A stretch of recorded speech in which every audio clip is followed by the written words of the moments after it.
terkait dengan sebuah tradisi adat yang ada di sebagian masyarakat Lumajang di Hari Hanggoro yang menurut warga diyakini hari yang sakral. Bertempat di sebuah danau besar Ranu Kelakah yang menurut sebagian masyarakat Lumajang adalah sebuah ranu memiliki daya mistik ini, prosesi jamasan pusaka digelar. Ranu Kelakah dipercaya sebagai danau bekas kaldera sebuah gunung besar yang meletus di abad yang lampau.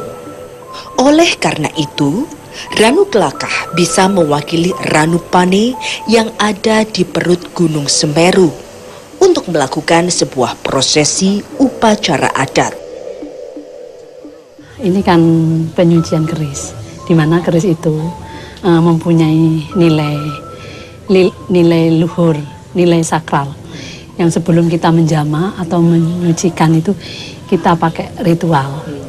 Di mana artinya ritual itu untuk berdoa keselamatan agar acara penyucian keris, peserta atau di dalam kru sekitarnya itu selamat, tidak ada energi negatif yang menyerang bagi kita, gitu artinya. Tradisi adat jamasan pusaka ini dilakukan pada pagi hari, di mana dalam prosesinya terdapat berbagai macam pernak-pernik sesaji.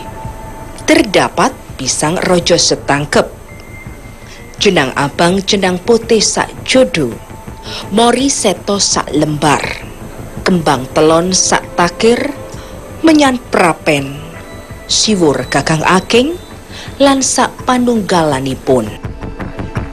Cok bakal itu artiannya adalah arti kehidupan. Di situ ada bubur merah, ada bubur putih, di mana kembali lahir. Nah, di situ ada juga kolo pendem. Itu kolo pendem itu artian kehidupan dari awal sampai akhir, sampai meninggal. Kita itu saneponya begitu, Mas. Sampai meninggal itu kita kan tidak tahu, dipendem. Jamasan pusaka versi Lamajang Tigang Juru adalah merupakan tradisi keempuan Hindu Jawa. Seiring berjalannya masa ke masa, dari zaman ke zaman, tradisi sakral ini digelar oleh beberapa kepercayaan.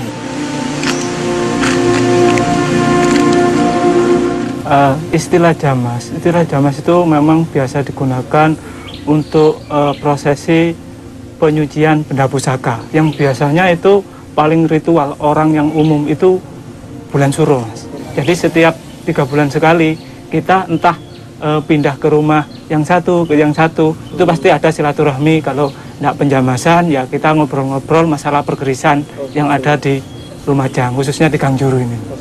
Mengenai jamasan itu secara menyeluruh, Mas.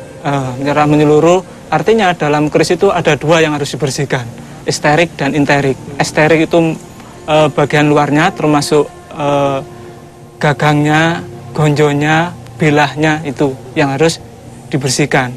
Nah, untuk interik itu bagian dalamnya, Mas. Orang bilang itu hadamnya itu. Tapi kalau saya lebih suka energinya gitu. Energi yang ada dalam keris itu sendiri. Upo rampe atau sesaji adalah bagian yang tidak bisa ditinggalkan, yang merupakan bingkai filosofi tentang sangkan paraning dumati yang diperdalam dalam bentuk visual yang disebut curigo manjing warongko.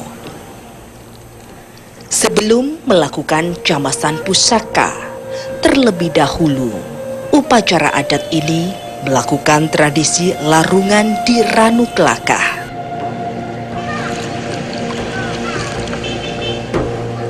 Konkretnya yang jelas, kenapa? Karena di sini penyucian itu dilaksanakan di Ranu Kelakah ini.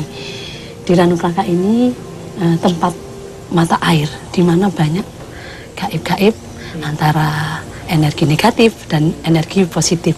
Makanya kita buang, tolak balak sangkal gitu loh, Mas. Yang negatif kita buang jauh-jauh untuk biar dimakan, artiannya begitu.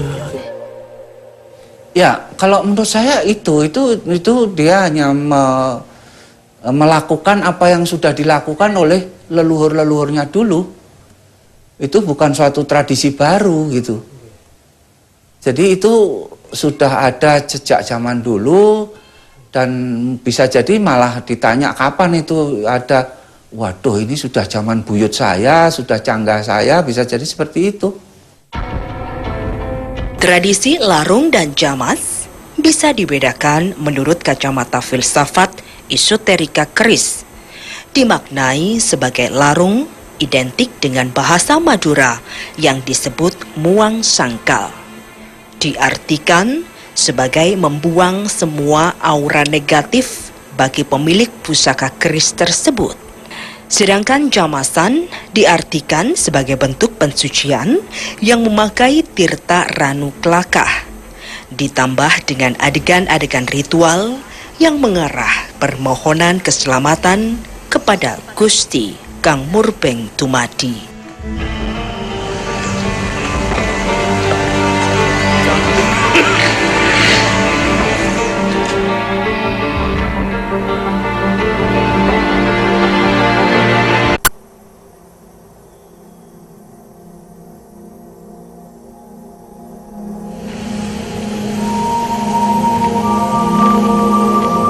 Pusaka sebagai piandel tiang tanah Jawi adalah sebuah tradisi turun-temurun masyarakat Pulau Jawa yang mempercayai tentang energi terkait dengan elemen api, air, tanah, dan angin.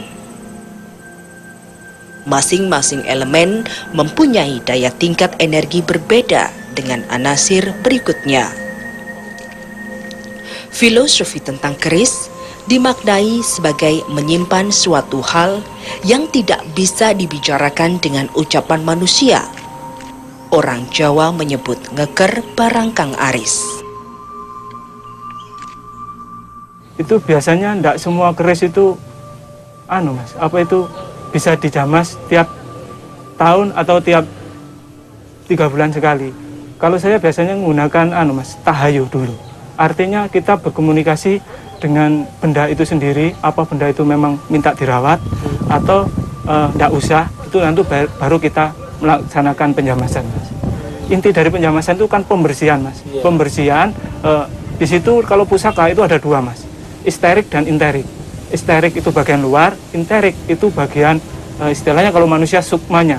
Kalau kita bilang, kalau aku sering menggunakan energi, Mas. Biasanya energi itu yang perlu diperbarui atau disehatkan kembali.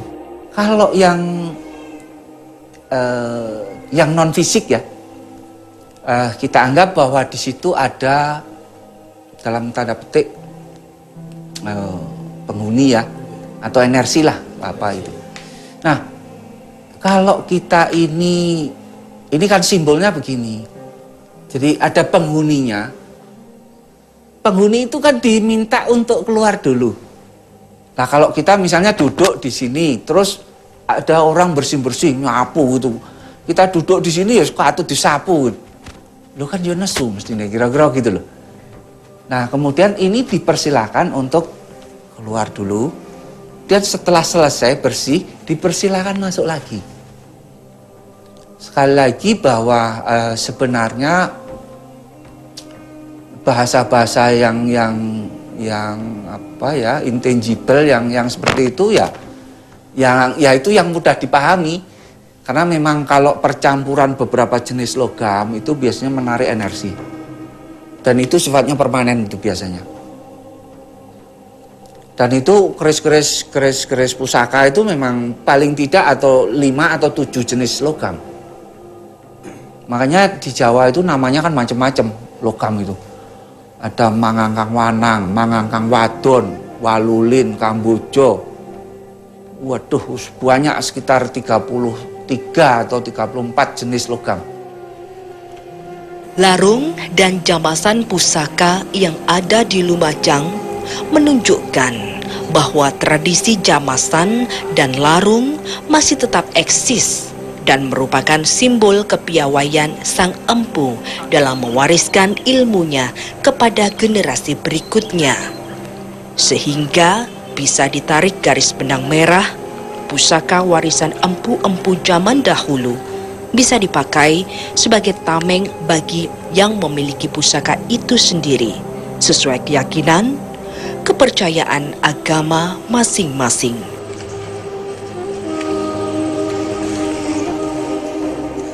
Kalau kita berbicara adat, adat itu tercipta atau terwujud itu dari peninggalan leluhur kita. Tentunya itu ada sesuatu yang luhur, adiluhung dan sebagainya.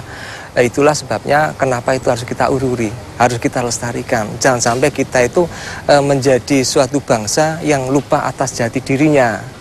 Kita sekarang sangat-sangat menyadari bahwasanya kita sebagai bangsa sudah banyak yang lupa dengan dengan jati diri kita. Notabene kita sudah meninggalkan budaya kita.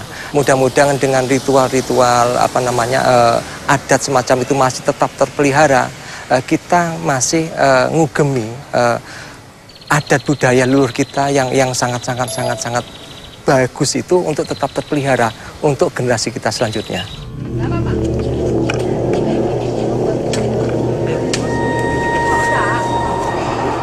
Pertama memang benda itu harus dirawat. Karena kita tahu bahwa membuat keris itu juga tidak mudah. Artinya secara fisiknya membuatnya juga tidak mudah. Kita gambarkan seandainya pada waktu itu belum ada pabrik besi, belum ada pabrik baja, belum ada pabrik nikel. Si empu itu mencari bahan itu kan sudah luar biasa sulit. Kalau saya katakan misalnya begini, kalau empu ini tidak dekat dengan sing duwe, ya nggak mungkin akan diberi. Kalau nggak deket dengan yang ilahiyah, apa bisa dia itu? Itu dia mesti memohon. Apa bahan yang harus saya cari? Bahan yang harus, karena saya mendapat tugas untuk membuat keris seperti ini. Proses itu aja udah rumit gitu. Dia harus mendekatkan diri kepada yang ilahiyah. Ya mungkin dia mendapat petunjuk, oh pasir sana dan seterusnya. Proses sehingga ketemu ada beberapa jenis logam dan itu dijadikan satu. Ya tradisi itu bentuk suatu penyelamatan, bentuk suatu penghargaan, dan terakhir ya pelestarian. Supaya benda itu terus ada, tetap ada. Kalau nggak dirawat mungkin keropos, habis, ya sudah hilang. Nilai-nilai tersebut menjadi aset kekayaan khasanah budaya yang meliputi filsafat dan seni hasil pemberdayaan budi pekerti manusia dalam interaksinya dengan kebijaksanaan tata kosmos.